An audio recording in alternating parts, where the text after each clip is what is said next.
This week on the Modified World, we're going to be delving into the world of pointed ears yet again, bringing you some expert tips, so stay tuned.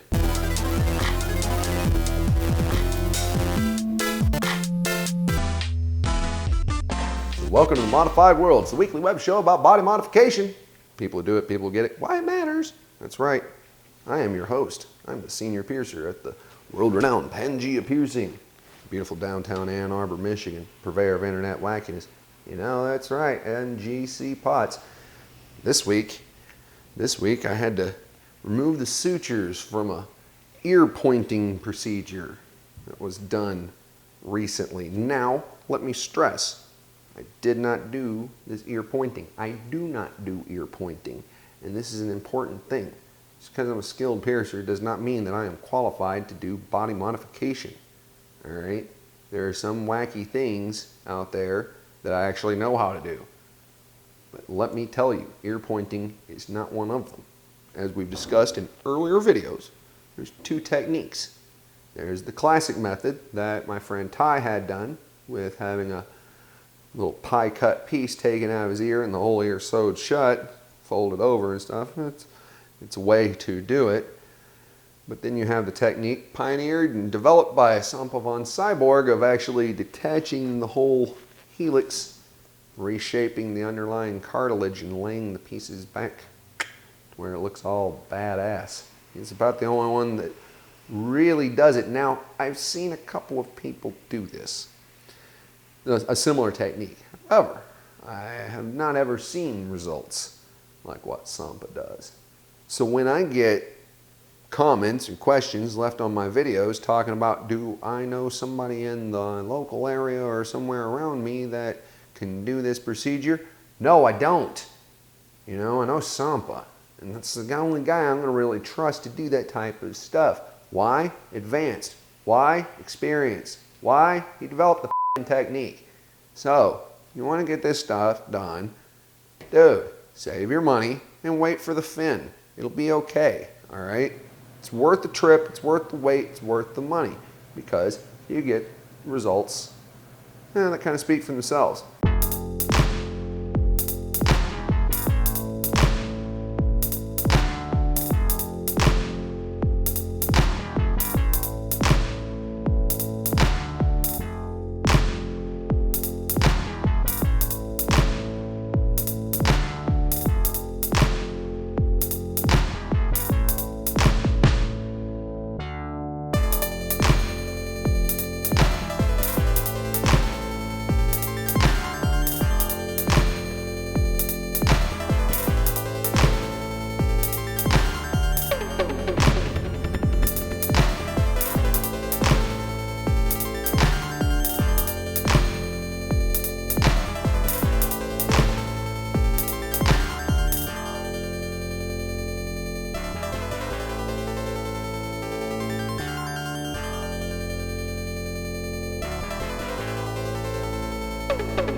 My name is Hunter. And Hunter, what is it that you do? I'm a chauffeur with Uber and Lyft. Chauffeur, she drives the car.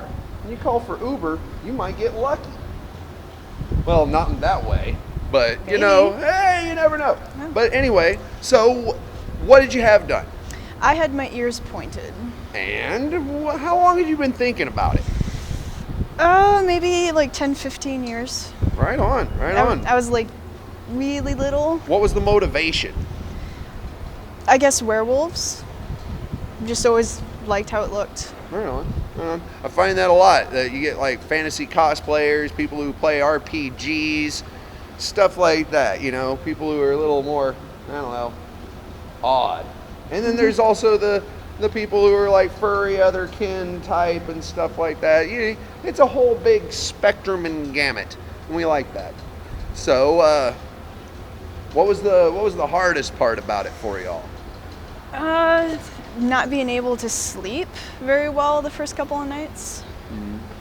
They're really tender the first night you have them done. What's been the public reaction? Well, for the most part, people haven't noticed, actually.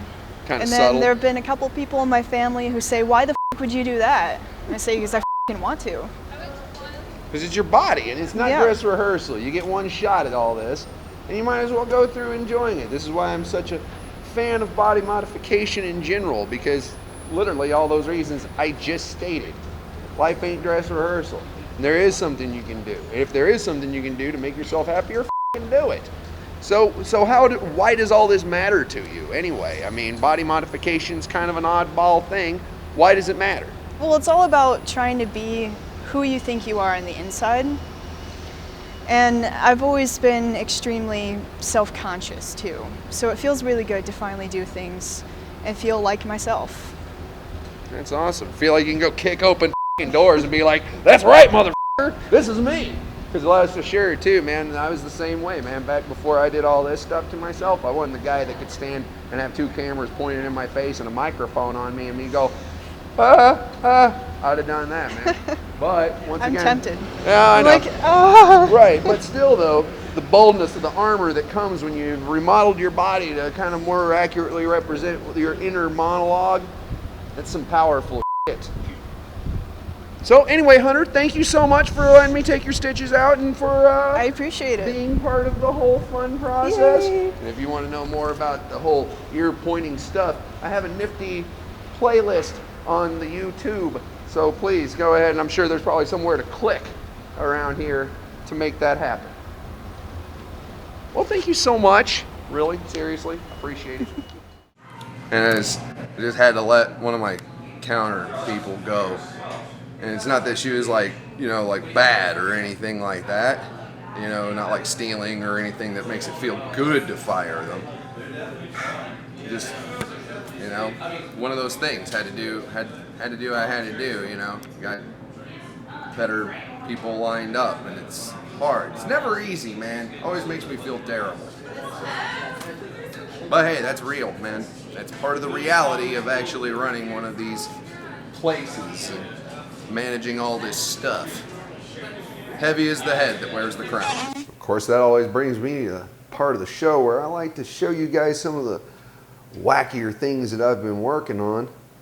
Well, this week, I was able to finish up this little guy right here. Beautiful piece with trillion cut Swiss blue topaz and a little diamond dangle on the bottom. And it's cool because this is a fitting. You can take these bars, bam, unscrew, bam, unscrew, and I can put different length bars on there, different sizes, different styles, stuff of that nature. It's a cool little piece. I'd like to make one for you. So, hit me up. And to finish up, a lot of times I like to answer a viewer question. However, this week I'm going to do something a little different. Why? Well, honestly, because I get this question a lot, and it's about neo-metal jewelry. One of the chief questions I get, at least in the studio, and not necessarily on the videos, but definitely in the studio, is how do I take out neo-metal body jewelry? It's awesome stuff. Everybody loves it. We use tons of it. But there is a bit of a trick to it. Most body jewelry is like a pickle jar. It's righty-tighty, lefty-loosey. But if you go to attempt to try to take yours out and the end just kind of spins around, it very well could be because you have neo-metal threadless jewelry in there. God knows if you got pierced at my shop, you probably do. At least if you got a nostril, tragus, helix, earlobe, something along those lines, you probably have a piece like this. And there is a bit of a trick to it. It's not hard. You just want to grab both sides and pull them in opposite directions. But sometimes in the cases of traguses and nostrils, it might be a little tough for you to be able to get your fingers up in there to grab a hold of that back securely. So what we would do is take either a set of what we call bead holders. Bead holders have a nice little divot cut out in the end that specifically fits a ball. Now say you have a disc on there or something like that on the back, well, maybe that's not the best case. My usual go-to tool on that is the brass-jawed multifunction tool. Now, of course, if you're dealing with somebody else, you should be wearing gloves. One way or the other, honestly, you probably ought to go down and see your skilled local piercer if you have one. But if not, and you find yourself caught out, reach up in that nostril or tragus or what have you, grab securely onto the back, grab hold of the front, pull them in opposite directions. It's pretty simple. Putting them back in might take a little bit more effort, but this is a good way to get them out. And that was my show this week. Hope you enjoyed it. Hope you learned something, possibly remotely entertained. You know, I do this every week. So if you haven't subscribed yet, you probably ought to. You don't want to be caught out, missing out, wondering what happened, caught in a lurch. Of course, you want to throw me a subscription. And, of course, leave me a comment in the section down below or a question. If I pick your question, read it on the show and answer it, then I'll send you a pack of swag anywhere in the world. Could be t-shirts, could be stickers, could be buttons, could be any manner of things and stuff. But it's free and I'll send it anywhere, so ask away. And of course, come back by next week for another episode of The Modified World.